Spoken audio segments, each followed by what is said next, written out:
देश में जो भी बच्चा, जो भी स्टूडेंट, जो भी युवा पॉलिटिक्स के ऊपर बोलेगा, इस सरकार के खिलाफ बोलेगा, उस पर उसकी माँ को डर लगता है कि मेरे बेटे को ये कहीं अंदर ना डाल दे। দিল্লির যন্তর মন্তরে এখন যেন এক অদ্ভুত দৃশ্য। মাথার উপরে 40 ডিগ্রি সেলসিয়াসেরও বেশি তাপমাত্রা, চারিদিকে পুলিশি ব্যারিকেড, কড়া নিরাপত্তা। তবু শত শত ছাত্রছাত্রী, তরুণ পেশাজীবী ও আন্দোলনকারী টানা 10 দিন ধরে দিন রাত অবস্থান করছেন সেখানে। কেউ রাস্তায় বসে আছেন, কেউ ত্রিপলের নিচে বিশ্রাম নিচ্ছেন, আবার কেউ ক্লান্তিতে সেখানেই ঘুমিয়ে পড়ছেন।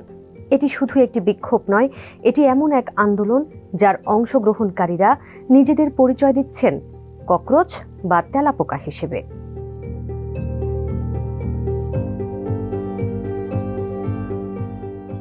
এই আন্দোলনের শুরুটা কোনো রাজনৈতিক দল করেনি, করেছিল ভারতের জেনজি প্রজন্ম।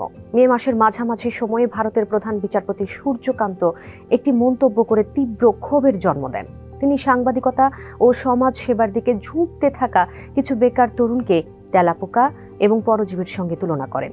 পরে অবশ্য তিনি ব্যাখ্যা দেন, তিনি আসলে ভুয়া ও জাল ডিগ্রিধারীদের কথা বলেছিলেন, সাধারণ তরুণদের নয়। কিন্তু ততক্ষণে যা হওয়ার হয়ে গেছে। এই মন্তব্যই বদলে দেয় যুক্তরাষ্ট্রের বোস্টন বিশ্ববিদ্যালয়ে পাবলিক পলিসি নিয়ে পড়া 30 বছর বয়সী অভিজিৎ দীপকের জীবন। দীপকে জানান, সেদিন আমি জিম থেকে ফিরে আমার PS5-এ ফিফা খেলছিলাম। তখনই প্রধান বিচারপতির মন্তব্যটি আমার চোখে পড়ে।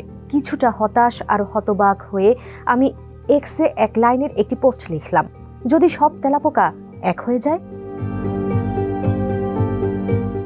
মুহূর্তের মধ্যেই সেই পোস্ট এবং ভিডিও ভাইরাল হয়ে যায়। লাখ লাখ মানুষ, বিশেষ করে জেনজি প্রজন্ম, এতে সাড়া দেয়। তৈরি হয় অজস্র মিম আর কৌতুক। তরুণদের দাবিতে একটি AI এর সাহায্যে তৈরি হয় লোগো ও মাস্কট স্যুট পরা একটি তেলাপোকা।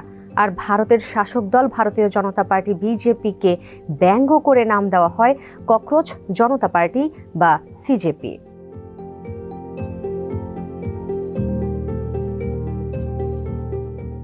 CJP কোনো প্রাতিষ্ঠানিক রাজনৈতিক দল নয়, তবে ইনস্টাগ্রামে তাদের অনুসারীর সংখ্যা 2,20 লাখ। মে মাসের শুরুতে ভারতের মেডিকেল ভর্তি পরীক্ষার নিট UG প্রশ্নপত্র ফাঁসের কারণে বাতিল হয়। এতে ক্ষুব্ধ শিক্ষার্থীরা শিক্ষামন্ত্রী ধর্মেন্দ্র প্রধানের পদত্যাগ দাবি করেন। তাদের অভিযোগ, এই ঘটনার নৈতিক দায়িত্ব মন্ত্রীরই। সেই দাবিতে 6 জুন দিল্লির যন্তর মন্তরে প্রথম বড় বিক্ষোভের আয়োজন করা হয়। 6 জুন বোস্টন থেকে ভারতে ফেরার সময় অভিজিৎ দীপকে মনে করেছিলেন বিমানবন্দরেই হয়তো তাকে গ্রেপ্তার করা হবে। এমনকি বিমানের ভেতরেও পুলিশ তার আসনের কাছে আসে। তবে শেষমেশ তাকে আটক করা হয়নি। কয়েক ঘন্টার মধ্যেই দিল্লির যন্তর মন্তরে পৌঁছে আন্দোলনের নেতৃত্ব দেন তিনি।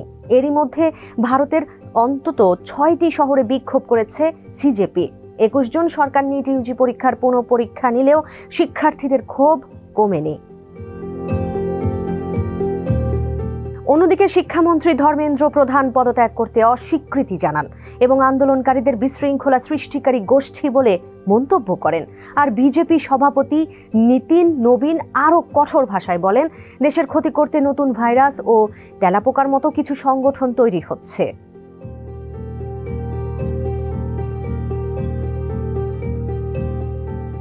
যন্তর মন্তরের বিক্ষোভস্থলে একটি হলুদ ত্রিপলের নিচে রাখা হয়েছে এক হৃদয় বিদারক স্মৃতিফলক। নিট UG পরীক্ষা বাতিল হওয়ার পর মানসিক চাপ সহ্য করতে না পেরে যেসব শিক্ষার্থী আত্মহত্যা করেছে, তাদের স্মরণেই এটি তৈরি করা হয়েছে। ত্রিপল সরাতেই দেখা যায় 14 জন শিক্ষার্থীর নাম ও ছবি। CJP-র মুখপাত্র সৌরভ দাস জানান, পরে এই সংখ্যা বেড়ে প্রায় 20 জনে পৌঁছেছে। ছবিগুলোর নিচে লেখা আছে, আমরা যদি লড়াই না করি তাহলে কে করবে, আমরা যদি কথা না বলি তাহলে কে বলবে। জানা যায় আত্মহত্যা করা এসব শিক্ষার্থীর বেশিরভাগই দরিদ্র পরিবারের সন্তান। অনেকে পরীক্ষার প্রস্তুতির জন্য ঋণও নিয়েছিল।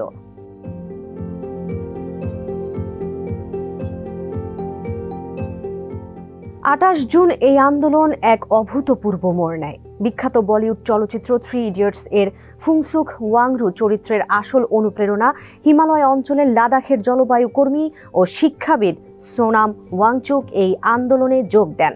তিনি বিক্ষোভস্থলে এসে অনির্দিষ্টকালের অনশন শুরু করেন। তাকে সমর্থন জানাতে হাজার হাজার মানুষ যন্তর মন্তরে জড়ো হন। ওয়াংচুক বলেন, ভারতের শিক্ষা ব্যবস্থায় ব্যাপক সমস্যা রয়েছে, এমনকি পরীক্ষাও ব্যর্থ হচ্ছে। শিক্ষায় জবাবদিহিতা আনার এই যুবকদের আন্দোলনে আমি তাদের সমর্থন জানাতে এসেছি, কিন্তু সরকার অত্যন্ত সংবেদনশীলহীন, তারা সাড়া দেয় না। 40 ডিগ্রির বেশি তাপমাত্রায় কতদিন অনশন চালিয়ে যেতে পারবেন এমন প্রশ্নে তিনি বলেন, এখনই তো শুরু, আমি স্বাস্থ্য নিয়ে খুব একটা ভাবি না, হয় মৃত্যু আসবে নয়তো অনশন চলবে, যেটা আগে আসে।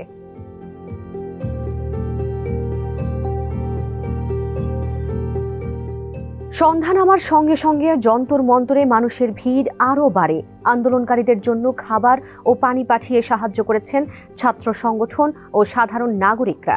সিজেপির মুখপাত্র সৌরভ দাসের মতে, শিক্ষামন্ত্রীর পদত্যাগ কেবল একটি লক্ষ্য, আসল উদ্দেশ্য ভারতের শিক্ষা ব্যবস্থায় একটি স্বচ্ছ, দায়বদ্ধ ও জবাবদিহিতামূলক ব্যবস্থা প্রতিষ্ঠা করা।